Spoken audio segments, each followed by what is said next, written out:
Lamb wins is the headline to Revelation 17. And if you want to be on the winning side in the cosmic conflict, you must be one of the followers who's called, chosen, and faithful. So the most important point in the passage, we'll come back to it at the end. But before we come back there, it's a confusing passage, so I'll walk slowly through the passage rather than read it all and go back and explain it all. I'll work through it verse by verse, paragraph by paragraph, even phrase by phrase. Make some application and then come back to verse 14. But there are two main characters in the chapter. The ESV helpfully gives the title, the great prostitute and the beast. And we'll try and work our way through these verses to understand the two characters, how they relate to each other, how they relate to the Lamb, and how they relate to his followers. So verse 1, then one of the seven angels who had the seven bowls came and said to me, "Come, and I will show you the judgment of the great prostitute who is seated on many waters." This is important. It links this chapter with the last chapter. We just finished seven bowls. The Revelation has a series of sevens. You remember, seven trumpets, seven bowls, seven seals. And each one is shaking the kaleidoscope and looking at the same picture again. But each one gets more intense and presses us more closely to the end. So one of the seven angels who had the seven bowls, that tells that we're deliberately connecting with chapter 16 and the series of judgment from the seven angels. But we have a new section that deals with God's judgment on Babylon, and that section is chapter 17, 18, and part of 19, God's judgment on Babylon. And these 2.5 chapters are an interpretive review of the 6th and the 7th bowls. Now, that may be confusing, but if you remember, we had the 7 bowls, then they're growing in intensity, and these 2.5 chapters, the judgment on Babylon, is an interpretation review of the 6th and 7th bowls. If you remember in verse 19 of chapter 16, the great city was split into 3 parts, and the cities of the nations fell, and God remembered Babylon the Great to make her drain the cup of the wine of the fury of his wrath. So at the end of the bowls, at the end of the bowl sequence of judgments, we see the overthrow and the destruction of Babylon. So what we have here is zooming in on the 6th and 7th bowl. It's a commentary, if you like, a commentary on verse 19 of chapter 16. Babylon the Great drained the cup of the wine of the fury of his wrath, and then this is detail about that. Babylon has fallen, but now we have 2.5 chapters about it. And chapter 17 describes Babylon. Chapter 18 explains how Babylon was destroyed. And part of chapter 19 gives heaven's response to the destruction of Babylon. So we're looking at God's judgments as they relate to Babylon. And each time Revelation goes to another parallel, things get closer, covering the same events, focusing more on the last events of history. So there's a progression in the emphasis. And this series of visions about Babylon is both for their time. We have to understand how they would have understood it in the 1st century. Anyone who interprets Revelation and completely misses out how it would have affected them is missing the main point. So it had something to say to the readers in the 1st century. But it's also for real all time, because Babylon isn't a literal place, it's a worldly system. So it was for the readers, it is for us, and it's for the end of time. You have their time, all time, end of time. If you look ahead to verse 5, we're given the name, on her forehead was written the name of mystery, Babylon the Great, the mother of prostitutes and of earth abominations. So the prostitute is another depiction of Babylon, and Babylon is another name for the prostitute. And Babylon was Rome, clearly, because 7 hills, 10 kings. This is how they would have understood that Babylon was Rome. So the first readers would have understood Babylon as referring to Rome, but Babylon is shorthand for the world. all that entices us to compromise with evil and the world. If you think of the system or the temptation to compromise with the world in order to get ahead, that's the spirit of Babylon. Okay, that's verse 1. Now verses 2 to 6. I'll read verses 2 to 6 in the next block. With whom the kings of the earth have committed sexual immorality, and with the wine of whose sexual immorality the dwellers on earth have become drunk. And he carried me away in the spirit into a wilderness, and I saw a woman sitting on a scarlet beast that was full of blasphemous names and had 7 heads and 10 horns. The woman was arrayed in purple and scarlet, adorned with gold and jewels and pearls, holding in her hand a golden cup full of abominations and the impurities of her sexual immorality.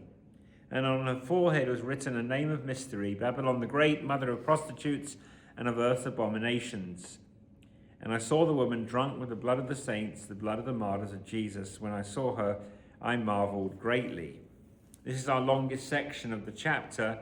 We say the prostitute is Babylon. What does that even mean? Babylon is a symbol of the world, the way things operate in fallen humanity, worldliness in a word.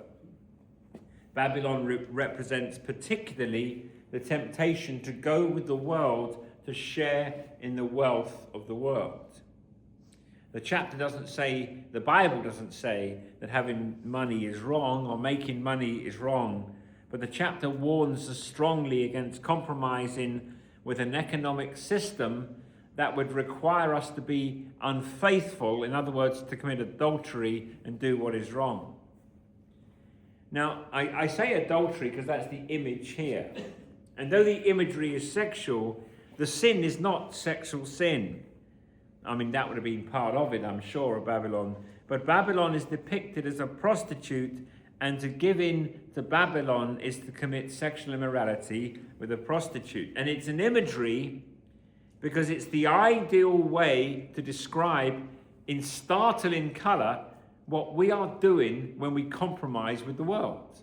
That's basically what it's saying. When we compromise with the world, it is like committing sexual immorality with a prostitute. And the letters to the 7 churches ended with to him who overcomes. So Revelation is about how to be an overcomer instead of being a succumber. You succumb, and that is to conquer, how to overcome the world, its persecution, its temptations, its suffering, instead of succumbing to the world. And just doing as the world wants me to do. I will think what the world wants me to think. I'll behave as the world wants me to behave, because that's the easy way to get ahead. That is a succumber, which is a spiritual adulterer, when you do what the world wants you to do, as long as they pay you for it. So that's why there's the imagery of prostitution. I will do whatever you want. So Babylon is a prostitute, but you prostitute yourself with the world when you say, pay me, I'll get rich off the system, I will do whatever you want me to do. I will say whatever you want me to say. I'll play fast and loose in my faith. But the woman here is not an oppressed woman. Babylon is a woman fully given her own powers, who is selling herself to whomever would have her. What is the opposite of Babylon? What is the antidote? The antidote to Babylon is the beautiful picture of the bride. But this is the Old Testament way that describes idolatry as akin to sexual immorality. Interestingly, 6 times in Revelation 17, we have the Greek word that has the root porn. In verse 1, I will show you the judgment, and that's the great pawns. It's the Greek. In verse 2, if you follow along with me, with her, the kings of the earth, and there's a word porneson. And verse 4, she had a golden cup filled with the filth of her porneas. And verse 5, Babylon the Great, the mother of pornon. And verse 15, the waters you saw are where the porn sits. And verse 16, the beast and the 10 horns will hate the pornen. We know sexual sin is serious, not because chapter 17 is about sexual sin. We know it is serious because when the Bible wants to show how bad compromise with the world is, it uses the word porn, or the root of the word porn. It's not a chapter about porn, but it tells you something, that before you send your eyes there or your heart there, that is the spirit and heart of Babylon. It's akin to that, of what is wrong with the world. So when we compromise with the world, when we compromise with Babylon to use the Bible's imagery, we're given in to a seductive prostitute, which is the imagery of Revelation 17. So what motivates Babylon the Great, which chapter 18 then will become Babylon the Fallen, it's that root word of immorality. But notice a few things about Babylon. Babylon is attractive, looks good, has royal clothes on. Verse 4, she's arrayed in purple. There were different kinds of prostitutes in the Roman Empire. At the bottom were slaves who were exploited.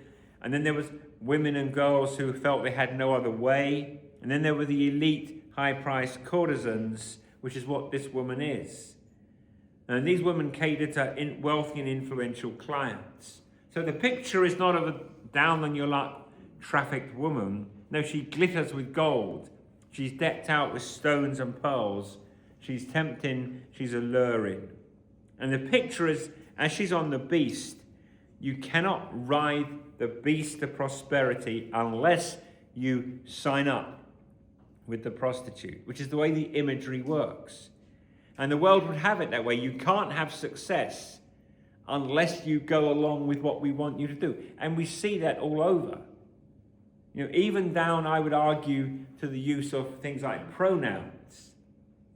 If people would say, people demand their right, and it takes away any sense of conscience of free speech on our side if we have to do exactly what the world tells us to do in order to get ahead. And in some ways, it's been, it is, if you like, that tide has gone out. But in a way, you can see you can't get ahead unless you do it one way.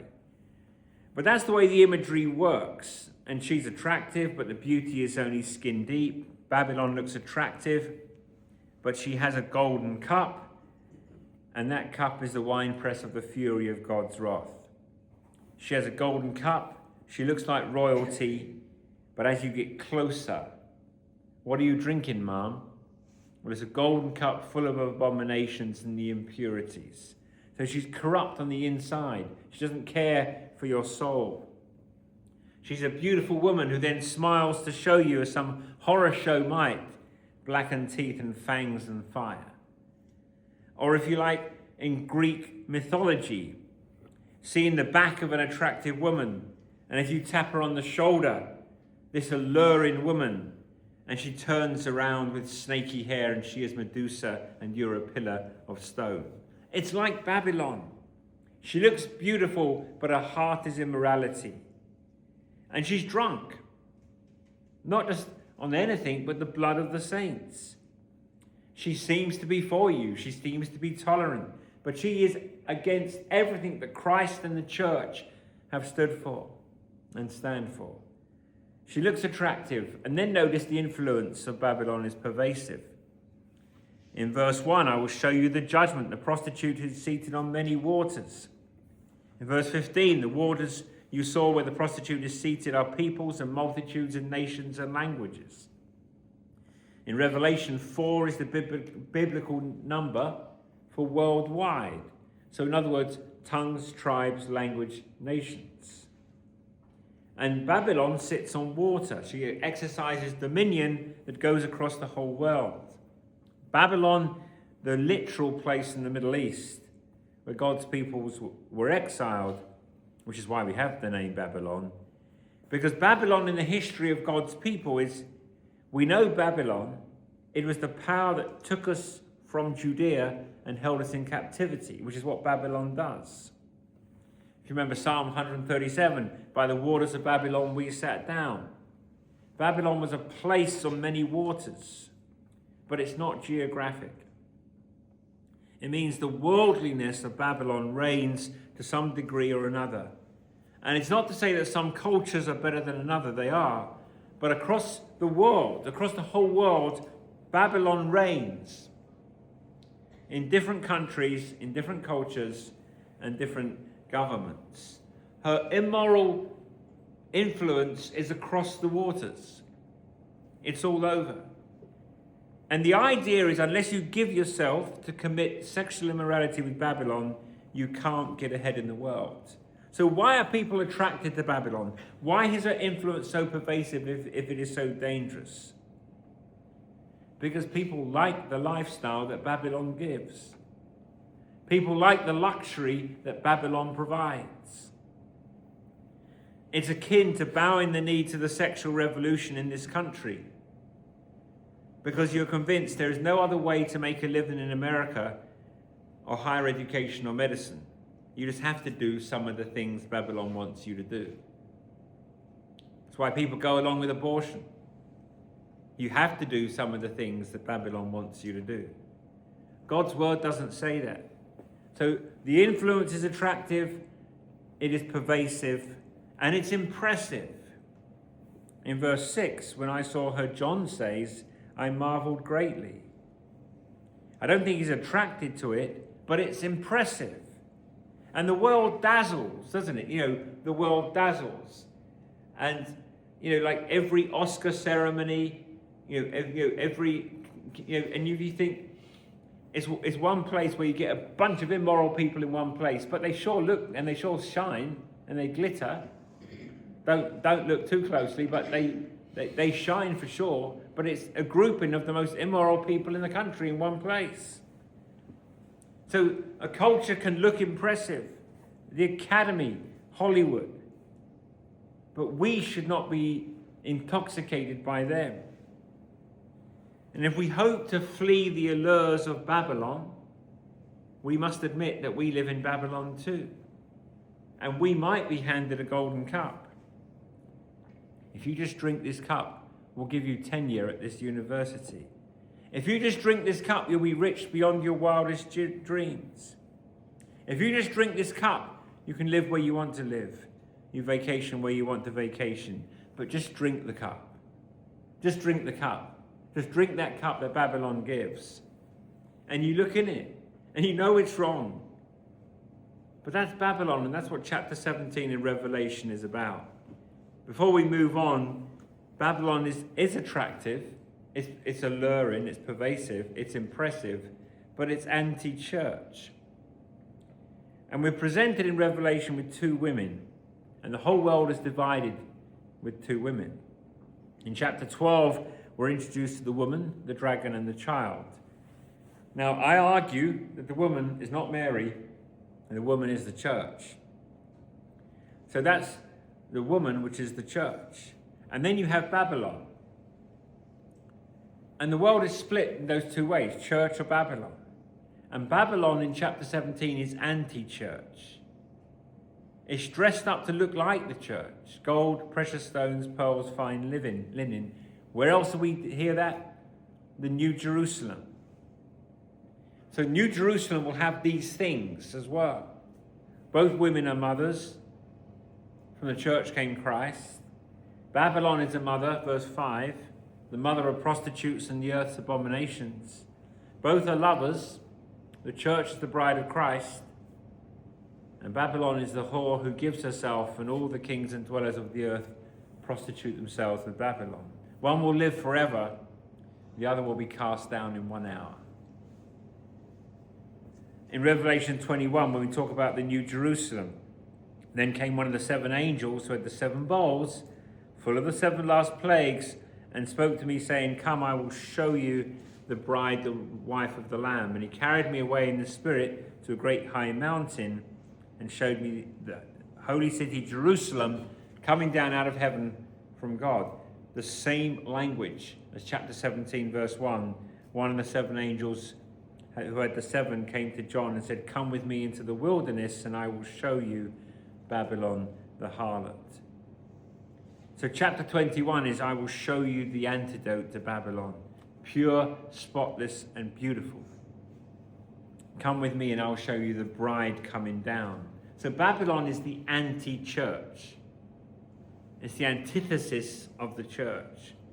And God shows the distinction between those who overcome, the church, and those who succumb, the world. And the picture is presented us with stark realities. God is saying, you can be a beautiful, radiant, spotless bride, or you can be a harlot and a beast, because they are the two distinctions. It's actually very stark, but it becomes clearer when you see it like that. We'll move to verse 7 of 17, Revelation 17, verse 7. But the angel said to me, why do you marvel? I'll tell you the mystery of the woman and of the beast with the 7 heads and 10 horns that carries her. In Revelation, mystery means I will show you or tell you something with symbols. We have a beast. There were 2 beasts. The first beast was the state. The second beast was the perverse religion. This is the first beast. Here we have identical language. Revelation 13:1, and I saw a beast rising out of the sea with 10 horns and 7 heads. Same imagery, same language. In verse 3, it's a scarlet beast, just as the dragon was red in chapter 12. Scarlet, diabolical, the woman sits on the beast, and the imagery is at your position, in a position of control, telling the horse where to go. The woman is worldliness, in particular the economic system of the world, and is on the beast, which is representative of a corrupt state. So on one hand, the woman is riding and controlling the beast, but on the other hand, she's dependent upon the beast. If the beast decides to stop, then you have to stop. You are dependent on your horse. And it was a picture of the first century that John saw the state controlled by the wealth of Rome, but the wealth of Rome is dependent on the favorable treatment of the state. Verse 8, Revelation 17, verse 8, the beast that you saw was and is not, and is about to rise from the bottomless pit and go to destruction.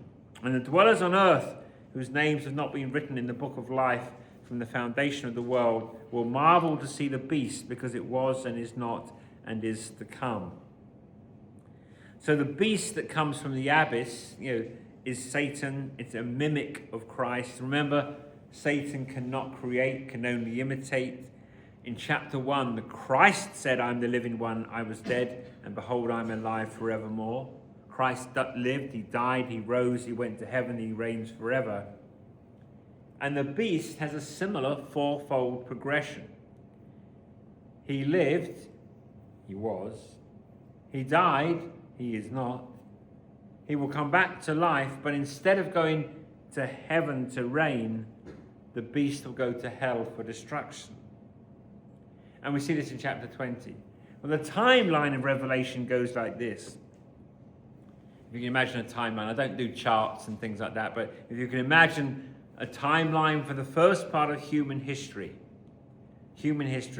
the world, the majority of the world is in bondage to the devil.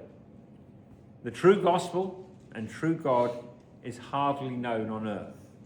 The progression. Christ comes, and in his death and resurrection, he deals a death blow to Satan. Christ triumphs over the devil and his power, and he keeps them at bay. He is sovereign control during the church age. And at the end, which is a severe intensification of what is happening now, Satan will have a kind of, and I say a kind of resurrection, in that his energies will be filled with new power and effectiveness. But the time will be short. Christ will come again, finish off Satan and his followers once and for all. I'll say more about that when we get to chapter 20. But the basic outline of world history now, after the coming of Christ, is that evil often has sway. It looks from time to time like evil is winning. and it will mount its wickedness at the end. But at the same time, Christ, having won the victory on the cross, allows the gospel to spread across the world so the church will not be vanquished and in fact grows. And I can't think of a better example than this to think about something like communism. You think about China. Communism stamps down on religion. No God, no religion, not allowed. It says it's not allowed. But the church has exploded in China. There are millions of Christians in China. The church has exploded even though the enemy has done its utter best. You can say, well, that's terrible. That's terrible that communism reigns in China and they ban religion. but behind the scenes, God is at work. People have been saved and the church is growing. Okay, verse 9 of Revelation 17. This calls for a mind with wisdom. The 7 heads, the 7 mountains on which the woman is seated. There are also 7 kings, 5 of whom have fallen. One is, the other has not yet come. And when he does come, he must remain only a little while. The 7 hills is the beast's strength. Rome was known as the city of 7 hills.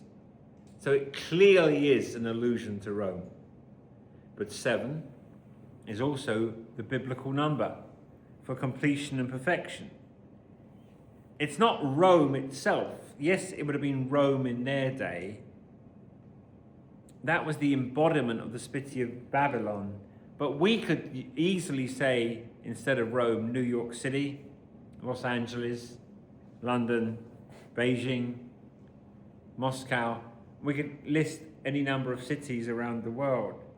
And then verse 10 gives us a strange prophecy about 7 kings. 5 have fallen, 1 is, and there is a 7th king, and the 7th king is actually an 8th king. You can read for the rest of this week if you wanted to, and I don't suggest you do, theories about the different emperors and which ones have fallen, or about the various kingdoms of the earth, and that the 5 are Assyria, Babylon, the Medo-Persians, and Greece and Rome. And then some people will say then there's the British Empire and then the last one is America. But it's many times convenient. People who write this usually tend to be anti-American, and they say, yeah, skip 2,000 years and the enemy is America. Britain might want to put their hand up and said, hey, we had a nasty empire for a little while as well. But I don't think it's meant to read into this the different kingdoms, the 5 different kingdoms. I find it's really interesting how they do that. But it's symbolism. It's symbolism. 7 kings, not because we're supposed to figure out who they are. Well, that's an evil empire. Well, that one's evil. And I don't like America anymore, so they must be evil. So it's a way of saying that we're in the middle of the 6th and 7th bowl, the 6th and 7th seal. There's a 6th king and a 7th to come. Okay, verse 11. As for the beast that was and is not, it is an 8th, but belongs to the 7, and it goes to destruction. Why 8? Why 8? I told you this is confusing, and if you're as confused as I was, anyway. But I think it's an imitation again of Christ. Because 8 is the number of resurrection. There were 8 people in Noah's Ark. Sons were circumcised on the 8th day, and Christ was raised on the 8th day, the week plus 1. So 8 is a mimicking of Christ the King. Verse 12. And the 10 horns that you saw are 10 kings who have not yet received royal power, but they're to receive authority as kings for 1 hour together with the beast. These are of one mind, and they hand over their power and authority to the beast. 1 hour means it will be limited, but they will mount their forces for one final conflict in chapter 16, the Battle of Armageddon. It's not a literal battle, very likely, and it isn't, even as we think about the war in Iran, but it's a spiritual reality in the world. 10 kings could be 10 client kings throughout the Roman Empire. Rome was divided into 10 provinces, but 10 is also a number of completion. Again, another dispensationalist, Hal Lindsey, wrote in his book, The Late Great Planet Earth, said these are the 10 nations of the European Common Market, which was fine for a short period of time, and then other nations joined, and his book probably should have gone out of print. So I don't commend that interpretation to you either. It made no sense to anyone, first of all, and what you do with the European Union, which has got now, I don't know how many nations, probably 27 and whatever. So then we come to verse 14 of Revelation 17. They will make war on the Lamb, and the Lamb will conquer them, for he is the Lord of lords, King of kings, and those with him are called and chosen and faithful. They mount one final attack against God and his people. They are vanquished. And if this was a movie, we have a harlot riding a beast, working together 10 kings. The whole picture of the spiritual forces arrayed against the Lamb, but the Lamb is going to be victorious. I'll come back to verse 14. And then 15 to 18, and the angel said to me, the waters that you saw where the prostitute is seated are peoples and multitudes and nations and languages. And the 10 horns that you saw, they and the beast will hate the prostitute. They will make her desolate and naked, devour her flesh and burn her up with fire. For God has put it into their hearts to carry out his purpose by being of one mind and handing over their royal power to the beast until the words of God are fulfilled. And the woman that you saw is the great city that has dominion over the kings of the earth. God's sovereignty extends that at the end, the final downfall of evil is that evil turns on evil. God does that. God uses evil against evil. They hated the 10 horns and the beast who had been in cooperation with the prostitute. Now they hate the prostitute. Maybe good old-fashioned envy or greed. The state saying, well, why do we have to do these things for Babylon to get rich? So the kings and the beast turn on the prostitute, they kill her and strip her. Evil is not united. Never forget that. Evil is never united.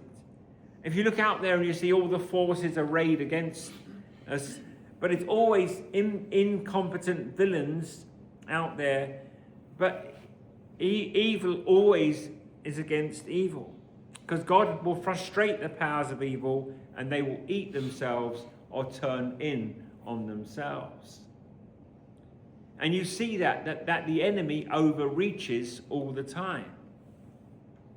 And a house divided against itself cannot stand. In the Old Testament, Gideon's 300 men sounded the trumpet. The Lord caused the Midianites to turn on each other's with their swords. In 2021, before the Boston Pride organization dissolved, because gays and lesbians thought that Boston Pride was one thing, but the trans people thought it was another. And they couldn't get on with each other and the whole thing collapsed. Evil eats evil. Evil turns against evil. God is in much more control than we realize. We wring our hands and mop our brow and say, that's awful. But God is in control. God knows what he's doing. The outcome is secure. The outcome is already known. The Lamb wins, verse 14. By standing fast, by not giving in to temptation. But God's people conquer with the Lamb because they follow him and they're forgiven by him. What separates the beast and the prostitute and the kings and the evil forces? The difference is who we follow and that we're forgiven. There's no one else who can forgive us from sin. And if we've drunk of the cup of the abominations of the world, there's forgiveness in Christ. If you've ridden the beast to a lucrative career and livelihood and you're compromised to do it, there's forgiveness in Christ. Because evil will turn on evil. So it's a warning to us as God's people. Don't build alliances on greed. Don't build them on common envy. Don't build them on a common enemy. It's interesting how many people unite, I would say, across the world on a common enemy now. And I'm not making a spiritual point here. I'm just making an actual political point. People are united in their hatred of Israel. One thing that unites people is their hatred of what is, and it's uncanny, and there must be there must be something there. But what unites people is their hatred for God and for God's people. And I'm not making a point about Israel. We are the Israel of God. And as they've said in the UK, we're going to come for the Saturday people first, and then we'll come for the Sunday people. And so, but I'm just saying that there's nothing that combines people more than a common enemy, especially if that enemy is good. But don't build Christ's kingdom or church on common envy or common grievances. Hatred will turn on each other. But we follow the Lamb. We're forgiven by the Lamb. We know the purity of the Lamb. We worship the Lamb. And in the end, and this is glorious, we will be victorious. I'll stop the video.